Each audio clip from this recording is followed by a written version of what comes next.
अणिमा सिद्धि मतलब किसी इंसान का आकार अगर अणु के बराबर हो जाए, इतना छोटा हो जाए कि वो एक आम इंसान को फिजिकल आंखों से दिखाई भी ना पड़े। तो क्या इस कंडीशन में या फिर अगर एक इंसान का आकार चींटी के बराबर हो जाता है, क्या फिर उसका वज़न भी चींटी के बराबर ही हो जाएगा? इस विषय पर ही मैं इस वीडियो में चर्चा करने वाला हूँ। हालांकि एक महानुभाव का कमेंट आया था, उन्होंने लिखा था कि मुझे तो लगता है कि जो सूक्ष्म शरीर होता है वो बहुत हल्का होता है, जिस वजह से वो आसमान में उड़ता है। देखिए, बुद्धि के बल पर आप उड़ने को भी समझ रहे हैं। आप सिर्फ एक ही तरह का उड़ना जानते होंगे, लेकिन बुद्धि के पार वाला जो उड़ना होता है वो कुछ और तरह का होता है। और सूक्ष्म शरीर को बहुत ज़्यादा वजन वाला बताने का मेरा मतलब ये नहीं है कि भार के हिसाब से वो वजन वाला होगा। सूक्ष्म शरीर मन बुद्धि चित्त अहंकार की एक जिप फाइल जैसी होती है और सिंपली वो हमारे इस फिजिकल बॉडी से बहुत ज़्यादा शक्तिशाली होता है। इस वजह से ही वो इस फिजिकल बॉडी को उठाता है या फिर चलाता है, या फिर जैसे कि मैं अभी बोल रहा हूँ तो मेरे सूक्ष्म शरीर में कितनी पावर है कि मेरे मुंह से आवाज़ निकल रही है और शब्दों के रूप में मैं ये वीडियो बना रहा हूँ। टोटल मिलाकर के जो सूक्ष्म शरीर होता है वो हमारे इस फिजिकल बॉडी से कई गुना पावरफुल होता है। मेरे कहने का मतलब ये था। और उड़ने को आप बुद्धि के बल पर जैसा समझते हैं, ना बुद्धि जब होगी आपकी तो उड़ने का जो सिस्टम है या फिर जो समझ है वो टोटली बदल जाती है। मतलब जो आपको बुद्धि से उड़ना समझ में आता है, बुद्धि के पार वाला उड़ना कुछ और हिसाब का होता है। और जो वज़न आपको बुद्धि के हिसाब से समझ में आता है, वज़न का मतलब भी बुद्धि पार में बदल जाता है। मतलब वज़न का होना और ना होना के पार वाली वो एक अवस्था होती है। हालांकि अब मैं अणिमा सिद्धि के बारे में आप लोगों को कुछ बताना चाहता हूँ। अगर मैं इसमें अपना ही अनुभव शेयर करूँ तो जब मैं दिया जलाया करता था और हनुमान चालीसा का पाठ किया करता था आज से 2-3 साल पहले, तो उस वक्त मैंने कई सारे अपने वीडियोज़ में बताया भी है कि मुझे बहुत छोटे आकार में सूक्ष्म जगत की सत्ताएं सिद्धियां दिखाई पड़ती थी, वो भी खुले आँखों से। लेकिन शुरुआत में मेरे को समझ में नहीं आता था। अचानक से मैंने गौर से देखने की कोशिश की तो बहुत छोटे से बिंदु के रूप में दिए के आसपास में सूक्ष्म तत्व घूमते थे। मुझे लगता था ये मेरी आँखों का धोखा होगा, लेकिन जब मैंने उनको गौर से देखा तो वो इंसान जैसे ही हुआ करते थे।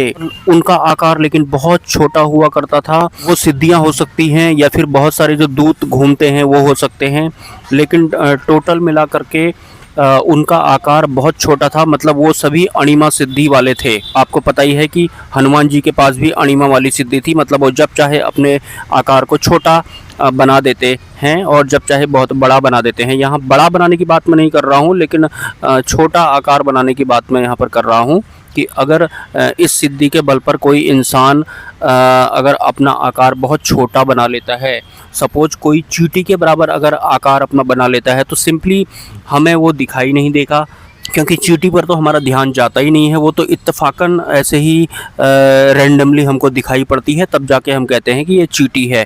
और इंसान का आकार अगर ऐसा बन गया तो हमें तो पता भी नहीं लगेगा कि हमारे आसपास में कौन है। तो ये जो विचरण करते हैं सूक्ष्म जगत की सत्ताएं, या फिर जिनके पास अणिमा सिद्धि होती है, या फिर एस्ट्रल ट्रैवल जो लोग करते हैं, वो भी अणिमा सिद्धि के साथ में ही करते हैं। मतलब बहुत छोटे आकार में वो आपके आसपास में घूमेंगे, आपको पता भी नहीं चलेगा। मतलब जो ये लोग लाइव दरबार लगाने का काम करते हैं, इनके जो दूत हैं वो उस इंसान के घर में जाते हैं और बहुत छोटे आकार में वो जाते हैं। मतलब एक अणु के आकार में। अणिमा सिद्धि का मतलब अणु का आकार, अणु जो कि ना दिखाई देने के बराबर जो होता है।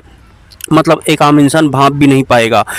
तो उस आकार में वो उसके घर में जाते हैं और पता कर लेते हैं कि इस घर में किस किस तरह की दिक्कतें हैं या फिर क्या क्या माहौल है इस घर का। उसके बाद वो वापस हो जाते हैं, जो कि किसी को पता ही नहीं लगता है। अब बात ये आती है कि अगर किसी इंसान को अणिमा सिद्धि प्राप्त हो जाती है और उसका आकार एक चींटी के बराबर या फिर उससे भी छोटा हो जाता है, सूक्ष्म हो जाता है, तो क्या वो बहुत ज़्यादा हल्का हो जाएगा, इतना हल्का हो जाएगा कि वो हवा में ही उड़ जाएगा। अगर ऐसा होता है तो फिर तो बहुत दिक्कत वाली बात हो जाएगी। जैसे मैं यहाँ पर हूँ और मैं अपना आकार बहुत छोटा कर लेता हूँ और मैं यहाँ पर इस पेड़ में चींटी के बराबर का बन जाता हूँ और मैं यहाँ पर भी आ जाता हूँ, लेकिन हवा आएगी तो सीधी सी बात है, हवा तो मुझे उड़ा ले जाएगी। लेकिन ऐसा होता नहीं है। जो अणिमा सिद्धि होती है उसमें आपका आकार तो बहुत अणु के बराबर बन जाएगा, लेकिन आपका वजन उतने का उतना ही रहता है। मतलब वजन में आपका कोई फ़र्क नहीं पड़ेगा। मतलब अगर तेज़ आंधी तूफान आता है तो आप उड़ेंगे नहीं, बहुत तेज़ बारिश आती है तो आप बहेंगे बिल्कुल भी नहीं। हालांकि अणिमा सिद्धि के बारे में बताने का मेरा मतलब ये नहीं है कि आप लोग भी सिद्धि मार्ग में जाएं या फिर मैं आपका इंटरेस्ट जगा रहा हूं। मैंने अपने स्थान पर आज तक जितने भी सूक्ष्म तत्व देखे थे वो मैंने बहुत छोटे आकार में देखे थे, मतलब अणु के बराबर उनका आकार हुआ करता था। और सच बताऊं तो अणिमा सिद्धि आज भी काम करती है। जो भी लोग दरबार लगाने का काम करते हैं, उनके जो दूत होते हैं या फिर बहुत सारे गुरु भी होते हैं जो एस्ट्रल ट्रैवल करते हैं, तो वो भी इतने छोटे से आकार में ही करते हैं।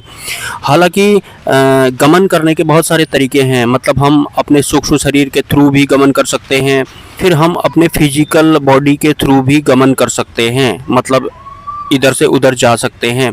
लेकिन मोस्टली जो दूत होते हैं वो पहले अपना आकार बहुत छोटा बनाते हैं, इतना छोटा बनाते हैं कि एक आम इंसान नोटिस ही नहीं कर पाएगा कि हमारे आसपास में कोई इतना छोटा आकार में कोई इंसान भी है या फिर दूत है या फिर कोई आत्मा है कोई।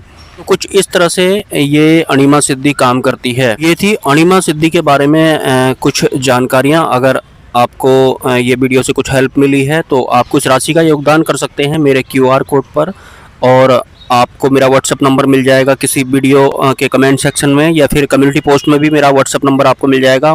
मिलते हैं किसी नेक्स्ट वीडियो में। नमस्कार, हैव अ नाइस डे, जय स्वामीनारायण।